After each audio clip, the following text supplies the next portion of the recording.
समय की बात है, एक गांव में एक मेहनती किसान अपने गधे और बकरी के साथ रहता था। वो रोज जंगल में अपनी लकड़ियां काटने जाया करता था।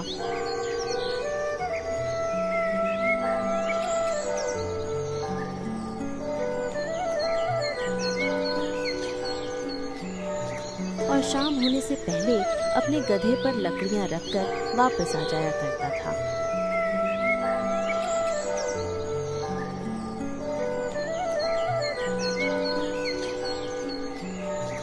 एक दिन किसान ने सोचा, क्यों ना बकरी को भी साथ जंगल में ले चलूं? फिर मुझे अलग से इसके लिए घास लाने की जरूरत नहीं पड़ेगी। इतना विचार कर किसान अपने दोनों जानवरों को जंगल की तरफ लेकर चल देता है।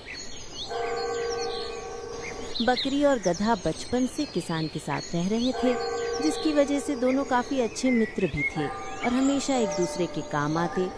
जंगल में जाते समय किसान ने गधे के ऊपर पानी का एक छोटा घड़ा भी रख दिया था। इसी तरह जंगल का रास्ता कट रहा था। किसान आगे आगे और बकरी और गधा पीछे पीछे। तभी गधे ने चुटकी लेते हुए बकरी से कहा,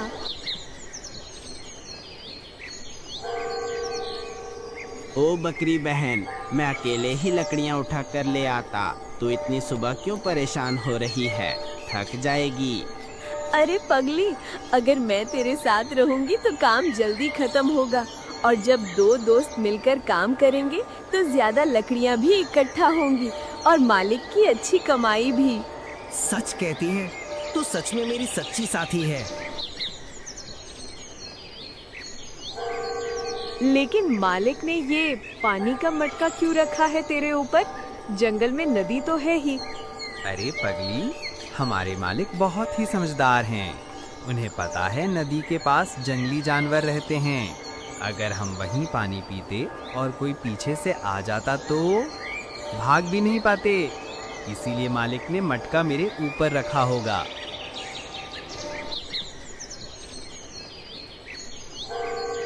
वाह, तू तो बड़ा अक्लमंद है। सच कहूँ तो तेरे जैसे दोस्त पर गर्व होता है। हाँ, तभी तो मालिक ने मुझे तेरी देखभाल के लिए रखा है। हाँ भाई हाँ, मालिक ने यही समझदारी देखकर तो तुझे हमेशा मेरे साथ रहने को कहते हैं। बातों बातों में तीनों जंगल में पहुंच जाते हैं और वहां पहुंच दोनों घास खाने लगते हैं। इधर किसान लकड़ियां काटने लगता है। लकड़ियां काटते काटते कब समय बीत जाता है पता ही नहीं चलता। किसान आज बकरी के हिस्से की भी लकड़ियां काट देता है ताकि बकरी उसे उठाकर ले जा सके। इधर दोनों जानवर मिलकर घास खाने में लगे थे। सुबह से शाम कब हो गई उन्हें पता ही ना चला। देखना, आज मालिक ने कितनी सारी लकड़ियाँ काट डाली। हाँ देखा, मैंने कहा था ना, आज मैं भी तेरा साथ दूंगी लकड़ियाँ ले जाने में। कुछ देर बाद किसान ने लकड़ियां दोनों के ऊपर बांध दी और दोनों से बोला, मैंने तुम दोनों के ऊपर लकड़ियां रख दी हैं। थोड़ी देर और घास खा लो ताकि तुम दोनों का सुबह तक पेट भरा रहे और मुझे फिर से तुम दोनों के लिए घास ना लाना पड़े। अब मैं घर जा रहा हूँ, तुम दोनों पीछे से आ जाना। इतना कहकर किसान वहां से चला जाता है और दोनों फिर से घास खाने में लग जाते हैं। कुछ देर बाद जैसे ही दोनों घर लौटने लगे, अचानक तेज बारिश शुरू हो गई। अरे बाप रे, ये क्या? ये बारिश कहाँ से आ गई? ऐसे तो हम दोनों भीग जाएंगे। भीग जाने दो, वैसे भी कई दिनों से बारिश का मजा नहीं लिया है और तू 3 दिन से नहाया नहीं। आज बारिश तेरी सफाई कर देगी।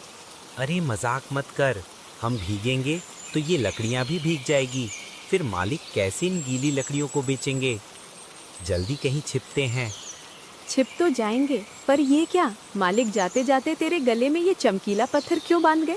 अरे पगली, ताकि जब हम गांव में जाएं और अगर कहीं भटक जाएं तो कोई भी हमें हमारे घर पर छोड़ आए।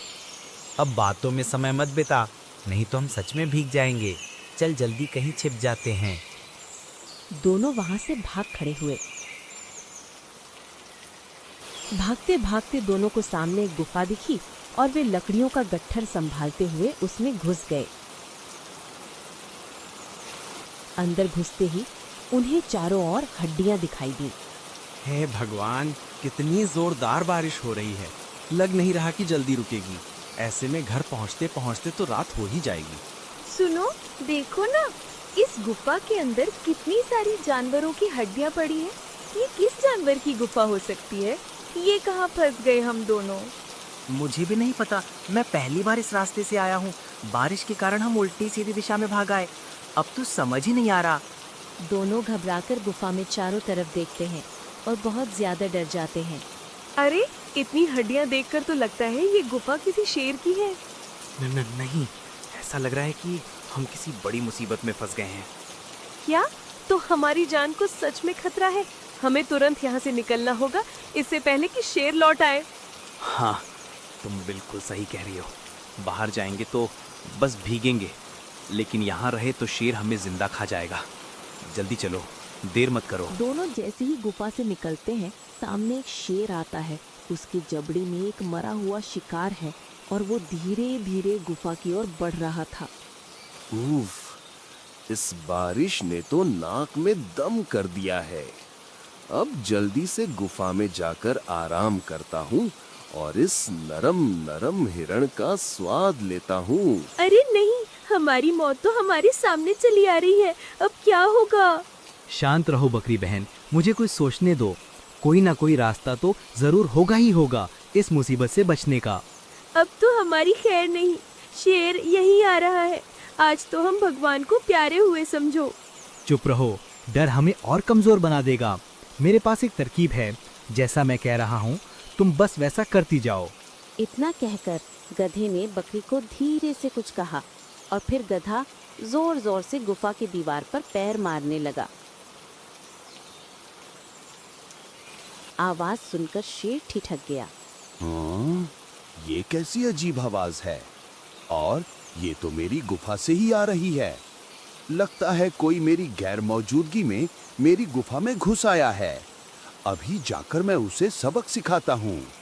गधा अंदर से भारी आवाज निकालकर बकरी से कहता है। क्या हुआ बेगम, आपके दांत क्यों खटखटा रहे हैं? शहंशाह, ये भूख का असर है। 4 दिन से तो हम सिर्फ खरगोश, बिल्ली और सियार जैसे कमजोर जानवरों का ही मांस खा रहे हैं। अब तो मेरा मन किसी शेर या बाघ का ताज़ा और मज़ेदार मांस खाने का है। ओहो, तो क्यों ना हम यहीं रुककर इसी गुफा के मालिक शेर का इंतजार करें। जैसे ही वो लौटेगा हम उसे पकड़कर तुम्हारी दावत अरे बना। बाप रे, ये कौन से खतरनाक जानवर हैं जो मेरे मांस की दावत उड़ाना चाहते हैं? शायद कोई दैत्य है। अब मैं क्या करूं, कहां जाऊं? ऐसे तो मैं बेघर हो जाऊंगा, और अगर मैं इनसे डर गया तो जंगल के सभी जानवर मुझे डरपोक समझेंगे। अब क्या करूं, क्या करूं? फिर शेर ने थोड़ी हिम्मत जुटाई और जोर से बोला। सुनो अंदर वालों, मैं इस गुफा का मालिक शेर हूँ। बताओ तुम कौन हो और मेरे घर में क्या कर रहे हो? ओह, तो तू ही इस गुफा का मालिक है। अच्छा हुआ, हम तेरा ही इंतजार कर रहे थे। अब पहले ये बताओ कि तुम लोग कौन हो? मैं हूँ सवा शेर। सवा शेर? मैंने तो आज तक ऐसा नाम नहीं सुना। क्या पता तुम कोई धोखेबाज हो। अगर मुझे ये पता लग गया तो तेरी खैर नहीं। मुझे अपने सवा शेर होने का सबूत दो। गधे भाई, ये तो हमसे सबूत मांग रहा है। अब क्या करे? कहीं इसे हमारे बारे में पता लग गया तो ये हमें नहीं छोड़ेंगे। बकरी बहन, तुम घबराओ मत। मेरे पास एक तरकीब है, बस देखते जाओ। बकरी से इतना कहकर गधा शेर से कहता है। रुक जा, तू ऐसे नहीं मानेगा। मैं अभी बाहर आता हूँ और तुझे चीर देता हूँ, तब तुझे पक्का सबूत मिल जाएगा और मेरी बेगम का पेट भी भर जाएगा। मैं बाहर आऊँ उससे पहले तुम मेरे नाखूनों को देख अपना शक मिटा ले। इतना कहकर गधा अपने गले में लटके बड़े से नुकीले ताबीज को शेर के पास फेंककर कहता है। ये देख, यह है मेरे पंजे का नाखून। क्या इतना काफी है या खुद बाहर आकर अपने पंजे से तुझे चीर फाड़ दूं? इतना कहकर गधा चलने की आवाज अपने पैरों से निकालता है। जैसे वो बाहर निकल रहा हो, इधर शेर नाखून देखकर कांपते हुए सोचता है। हे भगवान, इतना बड़ा नाखून! अगर ये नाखून है तो पूरा सवा शेर कितना बड़ा होगा? इतना कहकर शेर डर के मारे वहां एक पल भी नहीं रुका और पूरी ताकत से भाग खड़ा हुआ। इधर गधा और बकरी ने चैन की सांस ली कि आखिर उनकी जान बच गई। रास्ते में भागते समय शेर को एक सियार ने भागते देखा और शेर को रोकते हुए कहा, अरे अरे, ये क्या देख रहा हूँ? जंगल के राजा शेर खान वो भी डरकर भाग रहे हैं। महाराज रुको, जरा ठहरो, क्या हुआ? तबीयत तो ठीक है ना? जंगल का राजा होकर भी आप किसी से डर गए? आप तो हमेशा दूसरों के पीछे दौड़ते हो, आज आपके पीछे कौन पड़ गया? मत पूछ यार, मेरी गुफा में एक भयानक सवा शेर घुस आया है। मैं तो जान बचाकर भाग निकला। तू भी मेरी मान ले, अपनी जान लेकर भाग जा, वरना वो तुझे भी नहीं छोड़ेगा। क्या कहा आपने? सवा शेर? अरे महाराज, ऐसा तो होता ही नहीं। लगता है किसी ने आपको धोखा दिया है। मैंने कहा ना, वहां सवा शेर है। हंसी मत उड़ा नीच सियार, वरना अंजाम बुरा होगा। ठीक है महाराज, पर क्या आपने अपनी आंखों से उसे देखा? देखा तो नहीं, लेकिन उसकी आवाज सुनी और उसका नाखून का टुकड़ा पाया है। इतना बड़ा था कि देखकर ही डर लग जाए। मगर देखा तो नहीं ना महाराज। चलो एक बार मेरे साथ वापस चलते हैं, सच का पता लगाते हैं कि वहां वाकई सवा शेर है या किसी ने आपको मूर्ख बनाया है। नहीं, मैं वापस बिल्कुल नहीं जाऊंगा। तुझे जाना है तो जा, मुझे अपनी जान प्यारी है। डरिए मत महाराज, मैं आगे आगे चलूंगा, आप बस मेरे पीछे रहना, कुछ नहीं होगा आपको। अच्छा ठीक है, लेकिन अगर कुछ गड़बड़ हुई तो मैं भाग जाऊंगा। दोनों गुफा के पास जाते हैं।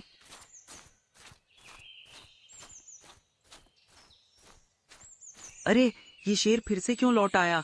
और इसके साथ कोई और भी है, शायद सियार। अब क्या करें? कुछ मत करो, यही छुपे रहो और देखते हैं ये क्या करते हैं। शेर और सियार दोनों गुफा के पास रुकते हैं और शेर जोर से आवाज लगा बोलता है,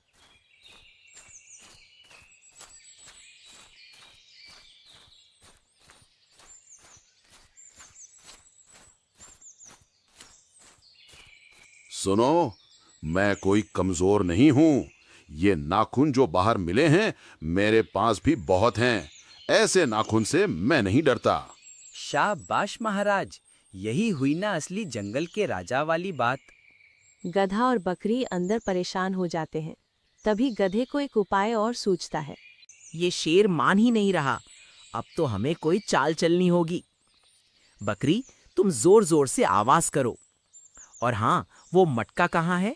उसमें पानी है ना? हाँ, ये रहा मटका। ये क्या मैंने नीचे रखा है? गधा पानी से भरे मटके को अपने पैरों से जोर से मारता है और वो सीधे शेर के पास जाकर गिरता है, जिसे देख दोनों सियार और शेर आश्चर्यचकित हो जाते हैं। अरे, ये क्या अजीब सी चीज थी? हाँ महाराज, ये तो कुछ अजीब सा था। ये मेरी थूक थी। तुम्हें देखकर मेरे मुंह में पानी आ रहा है। अब मैं तुम्हें खाने आ रहा हूँ। गुफा के अंदर बकरी पैरों से और तेज धमाके करती है। शेर डरने लगता है। नालायक सियार, तेरे चक्कर में मैं मर जाऊंगा। मैं भाग रहा हूँ। रुकिए महाराज, पहले उसे बाहर तो आने दीजिए। मुझे लगता है वो कोई ढोंगी है। चुप, मैं अब और धोखा नहीं खाऊंगा। वो सवा शेर सच में खतरनाक है। जंगल में और गुफाएं भी हैं, मैं कोई और ढूंढ लूंगा। जान है तो जहान है, भागो। शेर भाग जाता है।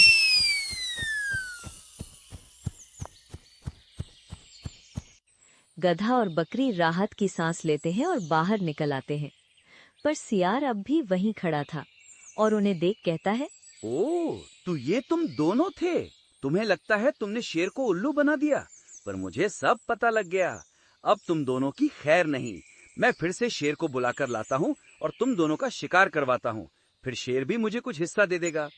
इतना कहकर सियार भाग जाता है और गधा और बकरी वहां से चले जाते हैं।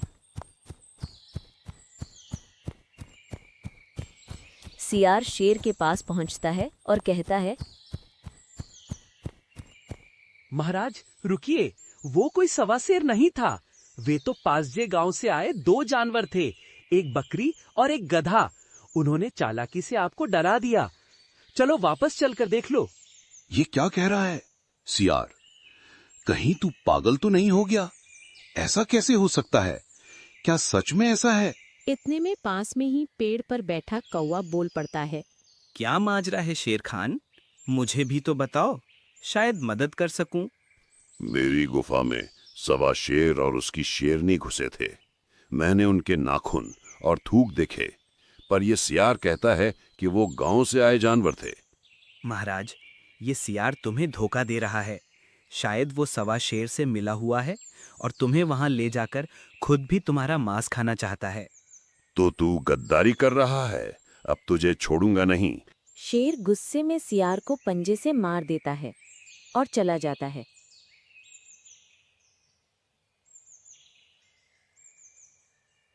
कौवा नीचे उतरकर उसका मांस खाने लगता है और मन में विचार करता है, शेर हो या सवा शेर, मुझे तो केवल